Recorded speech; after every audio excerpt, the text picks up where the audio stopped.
Peggy 16. Hi guys, Ricky Martin here and welcome back. So, video games, they're just a form of casual media that sit parallel to TV shows and cinema that don't ask for that much engagement, right?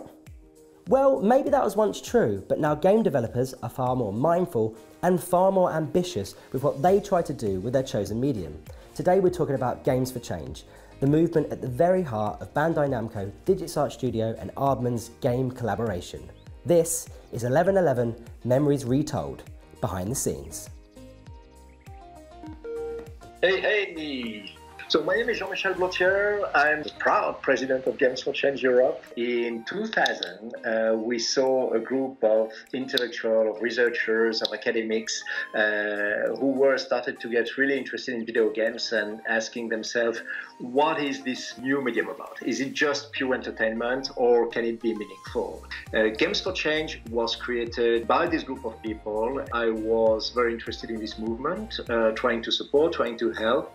And a few years ago, we decided to create Games for Change Europe. One of the core values of our festivals or events is that we bring together people from different industries, different backgrounds, where people are suddenly in a kind of magical bubble. The fact that I sent an email to David Sparkston, which led to the fact that David decided to send Jake and to send people from Aardman to our festival, and that I invited you and Fanny's, and that he came, and that something happened because these people met. Of course, it makes me happy.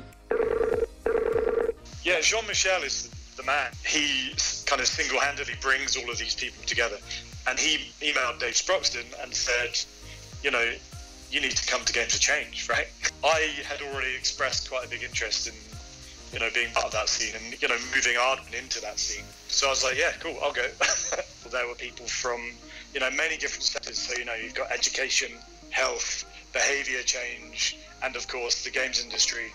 Xone was there speaking about his masterpiece, Valiant Hearts, which, you know, I was a big fan of. Really loved that game and really loved the kind of the depth of it and the fact that it went a little bit further than just, you know, tried to entertain me. 1111 is one of those games, you know, it gives players, you know, a much more deeper experience, something that will actually, you know, last in their memories, you know, just like a really great film. Yeah, I think that video games can do much more than what he was doing previously. This game tries to say that nothing is black or white, and even more during war times. And by playing those two sides, you will discover how gray and blurry is the line. I think we don't want to teach something. It's not an educational game in any way, but we want to raise awareness. A war is always the same. Like we say, war never changes. It's not different. It's still there, and it's still the same issue. A lot of games base their emotions on fear and exhilaration. So if they set it in war, it's about live or die, kill or be killed. Whereas this the war is the background, it's kind of the setting. We want players to have a chance to feel a moment of being in those situations, to kind of get closer to their lives, and importantly, as part of this game, to see more than one side of the things that have gone in history. Something that gets lost a lot in the history is the kind of personal storytelling of it. You know, a kind of politics-free version of what actually happened. And 1111 kind of does that. It's about the real people that were involved and the real struggles that they went through, the bonds that were created. Each moment within this game is driven by what do we want you to feel right there and then. And that's kind of been gods to that moment. We've tried to build the mechanics and the visuals and all the play around how do we help you feel that moment. 1111 probably aimed at people that really enjoy a game where they can dive in and be drawn on an emotional arc and through a great story, and it's there for people who are interested in this part of history.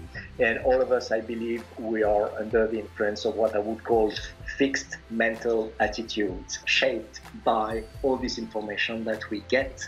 Believe, and I hope that 1111 will change these fixed mental attitudes so we can see the problems through the eyes of the other side. A video game has this power to be very impactful, because when you play someone, you are this person. So the impact on you is strong. Yeah, this is a big idea, but I hope that at our tiny level, if we can make people think about war in a different way, and maybe if it could bring a tiny piece of peace in the world, it would be nice. We would have done a great job. If just one person in the world kind of played it and got to the end of it and felt deep emotion, felt connection to that moment in history, and walked away like being thankful and thoughtful and considerate and overwhelmed by actually quite what had happened in history, then we'd have done a great thing. And hopefully if we can do it with lots of people and bring this story, a really important story in our history, back to now, then we'd have done what I wanted to do with the game.